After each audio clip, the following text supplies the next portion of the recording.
여러분, 오늘 본문에는 삭개오라는 사람이 나옵니다.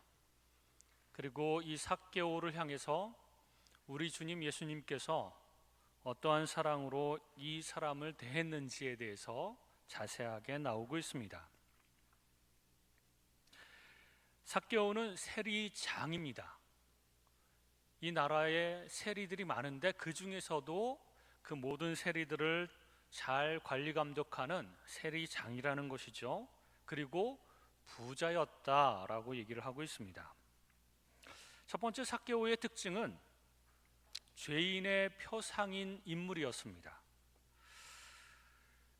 마치 일제 강점기 때 매국노로서 일제 앞잡이를 하고 세금을 많이 걷어들여서 부유해졌으며 사람들 앞에서 거들먹거리면서 사람들을 무시하지만 실제로는 온 나라 백성이 이 사람을 싫어하는 그런 일제 앞잡이 매국노를 한번 생각해 보십시오. 그 사람과 이 세리장 삭개오가 다르지 않습니다. 이 삭개오는 로마 제국을 위해서 같은 동족인 이스라엘 백성들의 고혈을 짜내는 그런 역할을 감당했던 것입니다. 얼굴에 철판을 두르고 다니고 사람들은 수군수군 이 사람을 지적하고 싫어했으며 죄인이라고 손가락질하는 사람입니다. 두 번째, 삭개오의 특징은 키가 작았습니다. 키가 작았죠. 그리고 어쩌면 가난했을지도 모릅니다. 그래서 로마 제국에 빌붙어서 한번 떵떵거리면서 부자로 한번 살아보자, 그래서 이 세리장의 역할을 감당했는지도 모르겠습니다. 키가 작고 어쩌면 가난하기도 하고 그래서 열등감이 있었을 것입니다. 그러나 머리는 너무나도 좋아서 재빠르게 로마 정부에 붙어서 자기 나라 백성의 고열을 빨아먹는 사람이 되었을 것입니다. 게다가 세금 관련해서 일을 하기 때문에 수학적인 머리도 아주 뛰어나서 계산도 너무나도 잘하는 사람이었습니다. 그렇게 열등감이 있으면서도 마음에는 공허감이 있었고 진리와 영생을 갈망하는 모습을 보여주고 있습니다. 그래서 자기 동네 여리고에 메시아일지도 모른다고 소문난 예수님이 오신다는 소식을 들었을 때 자기도 한번 만나보고 싶었던 것입니다. 그래서 사람들이 많이 모였고 그들이 삭개오를 싫어해서 예수님께 다가가는 것조차 쉽지 않았습니다. 이 삭개오를 싫어하기 때문에 사람들이 길을 열어서 쉽게 예수님을 만나도록 그렇게 했을리 만무했습니다. 게다가 키가 작아서 멀리서 그 예수님의 얼굴을 한 번이라도 볼 수가 없는 그런 상황이었습니다. 그래서 한 가지, 이 머리가 되게 좋죠. 재빠르게 앞서 나가서 예전 번역에는 뽕나무라고 되어 있는데 다시 번역을 해서 돌 무화과나무에 길가에 있는 그 돌 무화과나무 위로 올라갔습니다. 그리로 올라가 있으면 길가에 있었기 때문에 예수님이 무리들과 함께 점점 그쪽으로 오시리라고 하는 것을 생각하고 그 위에 올라가서 예수님이 지나가시기만을 기다렸던 것입니다. 열등감이 있었지만 그 마음에 공허감이 있었고 진리와 영생을 갈망하며 메시아라고 소문난 그 예수님을 한번 만나보고 싶은 그런 마음이 있었다는 것이죠. 세 번째 특징은 자기 자신도 자기가 죄인임을 알고 있었습니다. 그래서 예수님께 관심이 있었고 그 예수님의 말씀을 듣고 싶었고 또 나중에 예수님께서 이 삭개오를 그 친교의 장소로 그렇게 이름을 부르면서 너희 집에 유하겠다, 함께 교제하자라고 초청하셨을 때 자신의 죄를 다 회개하고 자신에게 빼앗긴 사람들이나 가난한 자들에게 자신의 소유를 다 돌려주겠다고 선언했습니다. 삶이 변화된 것이죠. 자기는 누구보다도 누가 지적하지 않아도 자기 스스로가 자기가 죄인됨을 알고 있었다는 것입니다. 그렇다면 삭개오의 그 변화의 원인이 무엇이었을까요? 사실 모든 백성들이, 모든 사람들이, 주변의 사람들이 다 삭개오를 손가락질하며 지적했습니다. 심지어 유대 땅에는 그렇게도 종교 지도자들이 많았습니다. 바리새인들, 서기관들, 사두개인들, 이런 사람들이 한결같이 이 사람의 죄를 지적하며 회개하라고 얘기했을 것입니다. 그러나 변화가 없었고 회개하지 않았습니다. 그런데 예수님을 만나고 나서야 진정으로 회개한 것이죠. 오늘은 이 삭개오의 변화의 원인에 대해서 한번 살펴보려고 합니다. 여러분, 제가 오래전에 들은 이야기인데 돼지라고 하는 두 글자로 이행시를 지은 분이 있었습니다. 오늘 제가 그 돼지라는 이름으로 이행시를 여러분들께 들려드리겠습니다. 돼지, 이행시 잘 아시죠? 네. 돼지야, 욕심 많은 돼지야, 너무 많이 먹지 말아라. 지는 안 웃기십니까? 죄송합니다. 지는, 그러니까 돼지한테 막 많이 먹는다고, 욕심 많다고 지적을 했더니 자기는 어떠냐 뭐 그러면서 지는 그렇게 얘기를 했다고 합니다. 지는 그러니까 똑같다는 거죠. 똑같은 사람, 욕심 많고 많이 먹는 사람이 자기한테 돼지라고 손가락질하면서 많이 먹지 말라고 지적하는 그 모습을 보면서 너나 잘해라 이렇게 얘기를 하는 것입니다. 우리 사람들은 서로를 향해 사랑으로 포용하기보다는 지적하기를 좋아하는 사람들입니다. 종교인인 바리새인들은 더욱더 지적하기를 좋아했습니다. 그들은 삭개오가 죄인인 것을 늘 지적했으며 회개하라고 그렇게 지적을 했습니다. 삭개오가 듣기에는 듣고 보니 맞는 말 같은데 기분이 영 좋지 않은 그런 말인 것이죠. 그러면서 나는 내가 죄인인 것을 알고 있는데 당신들은 어떠냐? 너네들은 어떠냐? 너네들도 종교적인 가면을 쓰고 있을 뿐이지 똑같은 죄인들이 아니냐? 뭐 이런 생각이 들었을지도 모릅니다. 그래서 니나 잘해라. 그리고 똥 묻은 게 겨 묻은 게 나무란다고 마음속으로 생각으로는 정말 교만하고 더 많은 죄를 지었음에도 불구하고 다른 사람들을 지적하는 모습을 보면서 사실 기분 나빠하고 그렇기 때문에 회개하지 않았는지도 모르겠습니다. 여러분, 설교자들이 설교 속에서 계속해서 사람들의 잘못만 지적하면 듣는 사람들은 기분이 나쁩니다. 그러면서 마음속으로도 설교자를 향해서도 너나 잘하십시오 이렇게 얘기할지도 모르겠습니다. 안 듣는 것이죠. 그래서 누군가가 나한테 막 잔소리하고 막 하면 설교하고 있냐고 이런 그 표현을 쓰지 않습니까? 친한 친구가 충고해 주는데도 자기와 똑같으면 마음속으로 너나 잘해라 이렇게 얘기를 하지 않습니까? 우리 사람들은 지적하기만 좋아하지 그 사람을 한번 이해해 보려고 하거나 사랑으로 받아들이고 그저 묵묵히 사랑해 주는 그런 법이 별로 없습니다. 잘못한 건 잘못한 것, 그래서 하나하나 다 지적하기를 원하는 것이죠. 그래서 지적한 것이 고쳐지면 사랑할 것이고 고쳐지지 않으면 너와 나는 이제는 좋은 관계를 유지할 수 없다 이런 마음 태도로 지적을 합니다. 그러나 누구든지 지적받기는 싫어하고 이해받기는 좋아합니다. 이해받고 싶어 합니다. 예수님은 삭개오를 오늘 본문에 만났죠. 근데 삭개오가 너 뭘 잘못했는지 이실직고 하여라 이런 얘기 안 하십니다. 지적하지 않으십니다. 처음에 삭개오를 보자마자 삭개오야 이름을 부르십니다. 이름을 알고 계셨다는 것입니다. 이름을 알고 있었다는 것은 그 사람의 존재와 그 사람의 정체가 무엇인지를 정확하게 알고 계셨다는 것을 의미합니다. 죄인이고 세리라고 개 취급하지 않았습니다.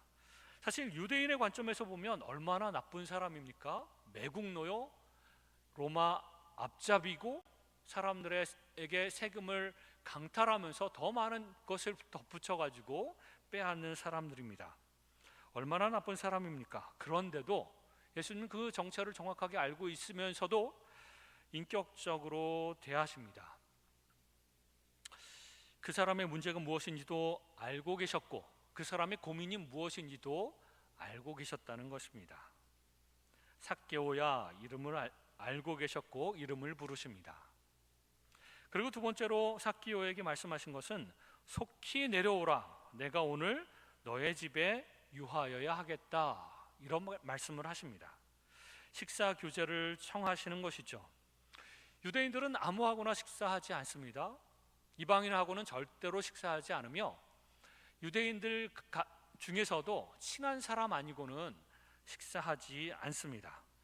예수님께서 식사 교제로 초청하신 것은 친밀한 친구 대하듯이 너와 내가 이제 정말 친밀한 사랑하는 관계, 친한 관계로 이제 들어가고 싶다.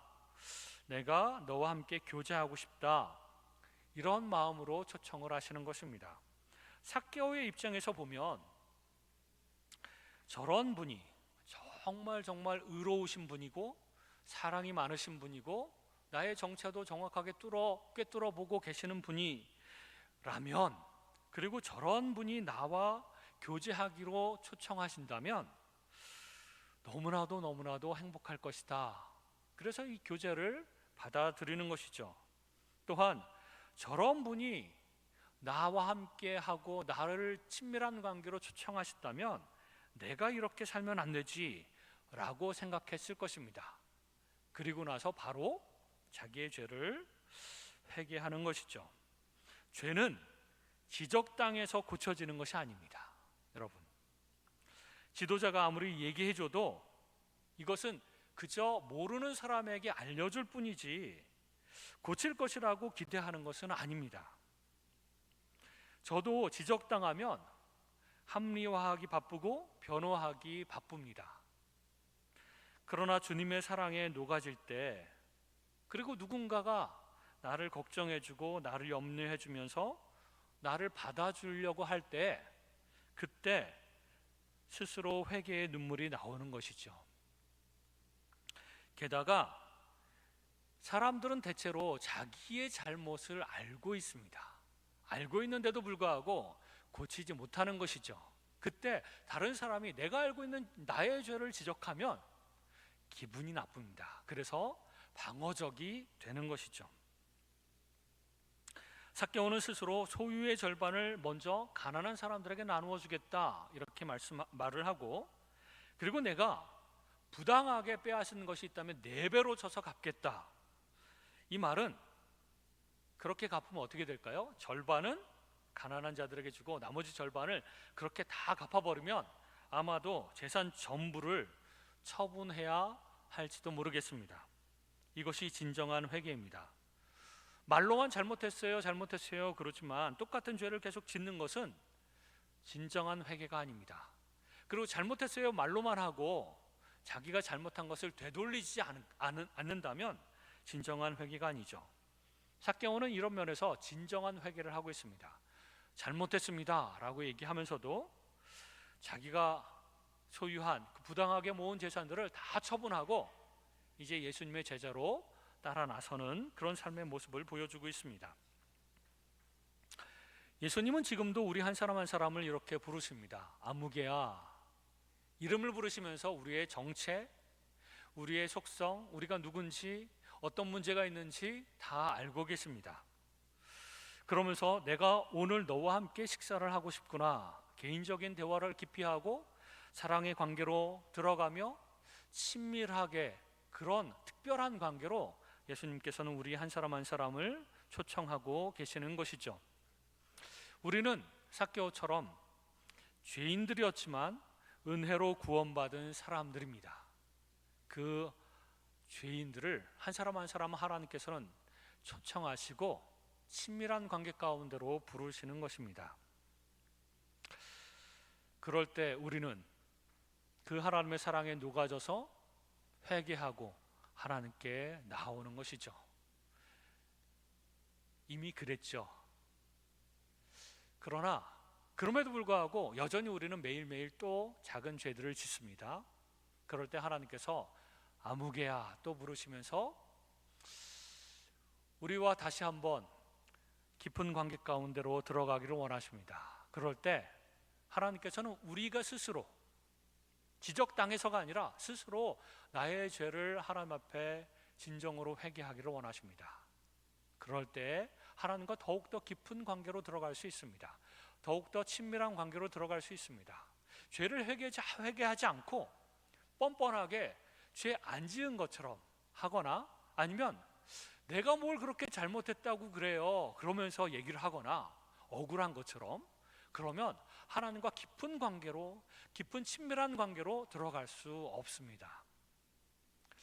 지금도 하나님께서는 아무개야 라고 부르시면서 우리 스스로 회개하기를 원하십니다. 그리고 그 죄를 끊어내기를 원하시는 것이죠. 그리고 나서 하나님과 깊은 관계로, 친밀한 관계로 들어오기를 원하십니다. 또 우리 또한 주변에 있는 많은 사람들에게 지적하기보다는 예수님처럼 그저 이해하려고 하고 도와주려고 하고 사랑하려고 하고 받아주려고 하는 것, 그런 태도로 다른 사람들을 대하기를 원하십니다. 손가락을 마치 화살처럼 창꼬챙이처럼 쟤는 왜 그래 너는 왜 그래 이러면서 지적하기보다는 그래 너도 그 죄 때문에 그런 마음 때문에 힘들지, 내가 너를 위해서 기도할게, 내가 너를 위해서 필요한 부분이 있다면 도와줄게, 그저 함께 대화 나누고 힘든 마음들을 다 쏟아내는 그런 사람으로 옆에 있어 줄게 라고 대하기를 하나님께서는 원하신다는 것입니다. 마태복음 7장 초반부에 보면은 예수님께서 비판하지 말라라고 하시면서 쭉 얘기를 하십니다. 그러면서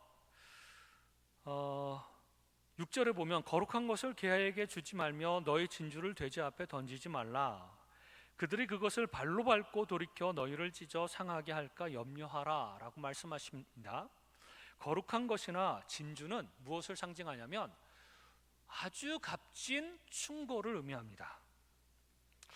그래서 돼지나 개처럼 들을 준비가 되어 있지는 않는 사람들에게 귀한 것이라고 충고를 하면 그 사람들이 기분 나빠서 우리를 오히려 공격하고 우리를 상하게 할지도 모른다, 이렇게 말씀하시는 것이죠. 그러므로 그 사람, 내가 충고하고 싶은 사람이 마음의 준비가 되어 있는지를 먼저 살피는 것이 필요합니다. 그리고 마음을 열지 않는 사람들에게 충고하는 것은 돼지에게 진주를 주는 것과 같습니다. 그 충고가 진주처럼 값진 것이라고 해도 상대방은 화를 내고 방어적으로 대하며 어쩌면 우리를 공격할지도 모릅니다. 그러므로 우선 충고하기 전에 좋은 관계를 맺어야 됩니다. 아주 친밀한 관계, 내 말을 무엇이든지 들을 수 있는, 마음을 열고 들을 수 있는 그런 관계, 이것을 먼저 맺어야 하는 것이죠.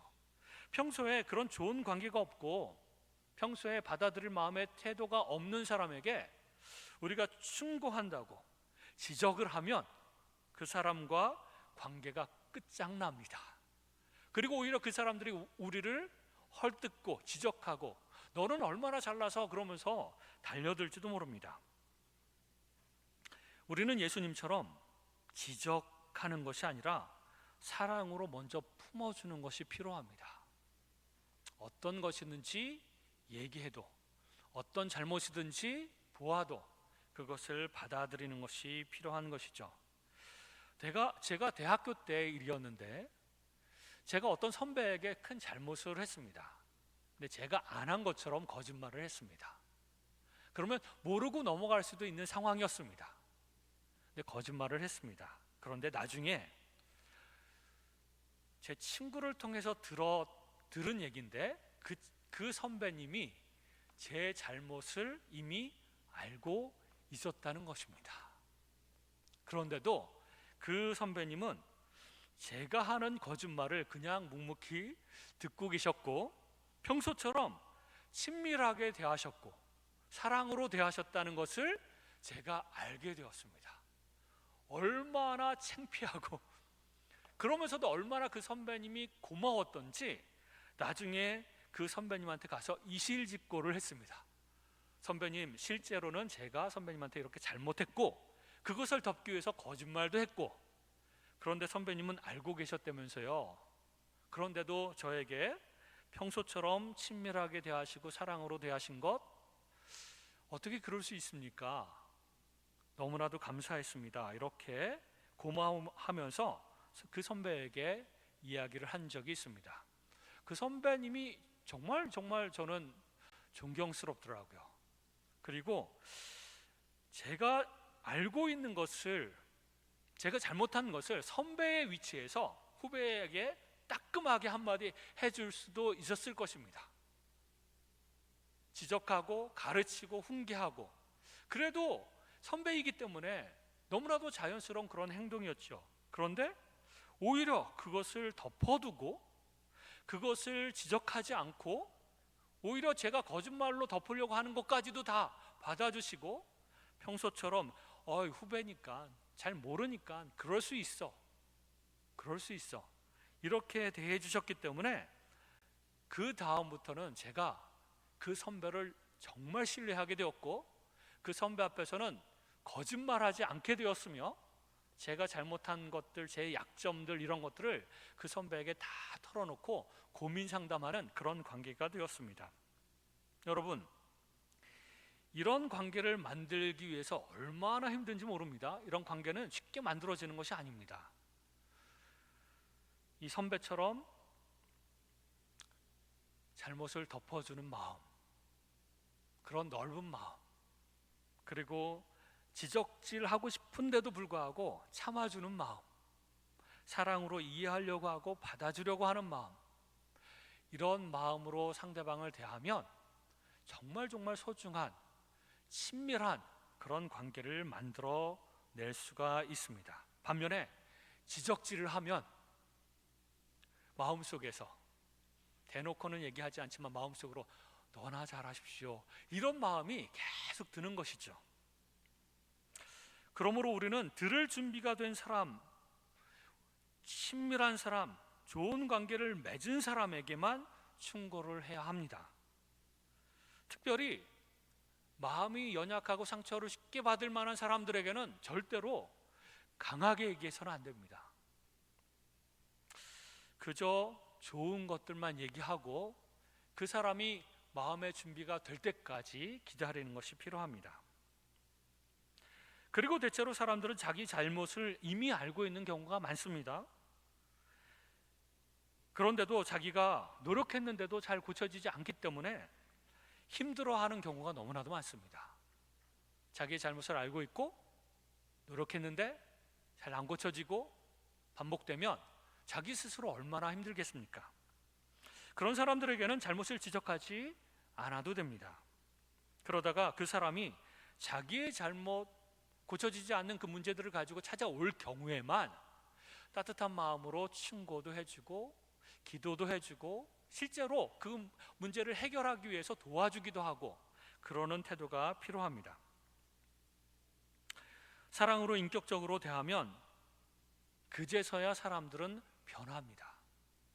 충고하고 지적질해서 변하는 것이 아니라 사랑으로 대하고 인격적으로 대하면 사람들은 변하는 것입니다. 그리고 예수님께서 9절에 말씀하시는 것처럼 오늘 구원이 이 집에 이르렀으니 이 사람도 아브라함의 자손이미로다. 그 삭개오에게 회개할 수 있는 기회가 되었고 또 구원받을 수 있는 기회도 되었습니다. 그러면서 예수님께서 말씀하시기를 인자가 온 것은 잃어버린 자를 찾아 구원하려 함이니라. 잃어버린 자들이 주변에 얼마나 많습니까? 죄를 짓고 잘못을 범하며 잘못된 길로 가는 사람들이 주변에 얼마나 많습니까? 그런 사람들을 어떻게 해요?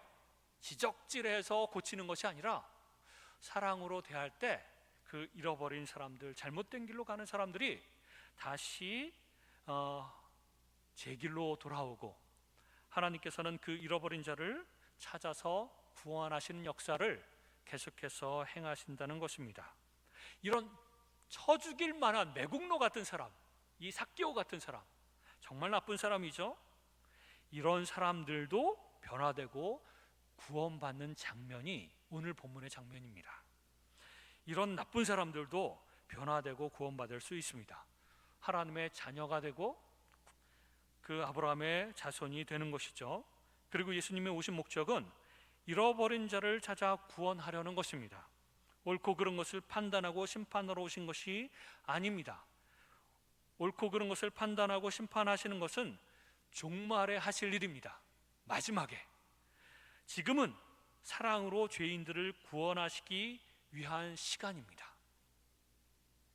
그러므로 우리도 삭개오처럼 주님께서 이름을 부르시면서 아무개야 내가 너와 함께 사랑의 교제를 나누겠다라고 초청하실 때에 주님 앞에 나아가서 진정으로 회개하고 주님과 인격적인 관계를 맺어야 됩니다. 우리 스스로 회개하기를 기다리고 계십니다. 다 이해하고 받아줄 테니 사랑으로 인격적으로 대할 테니 나에게 나아오렴 이렇게 초청하실 때에 우리가 죄를 다 고백하고 하나님께 나아가야 됩니다. 그래야 깊은 교제, 친밀한 교제를 할 수 있습니다. 두 번째로 하나님께서 우리에게 원하시는 것은 예수님께서 삭개오에게 대하신 것처럼 우리 주변에 있는 사람들에게 대하기를 원하십니다. 주변의 사람들에게 인격적으로 다가가서 사랑으로 포용해 주는 언행, 말과 행동 이것을 하기를 원하십니다. 지적질해서 사람을 고치려고 하라고 하시는 것이 아닙니다. 그렇게는 사람이 변화되지 않습니다. 사랑으로 변화시킬 것을 하나님께서 우리에게 요청하시는 것입니다. 그래야 그 사람이 지금 당장 변하지 않아도 언젠가는 변화되게 된다는 것입니다. 오늘 이 두 가지를 기억하면서 하나님 앞에 나아가기를 원합니다. 그래서 하나님과 깊은 교제 가운데 나아가고 또한 다른 사람들을 사랑으로 대하는 저와 여러분이 되시기를 주님의 이름으로 축원합니다. 기도하겠습니다.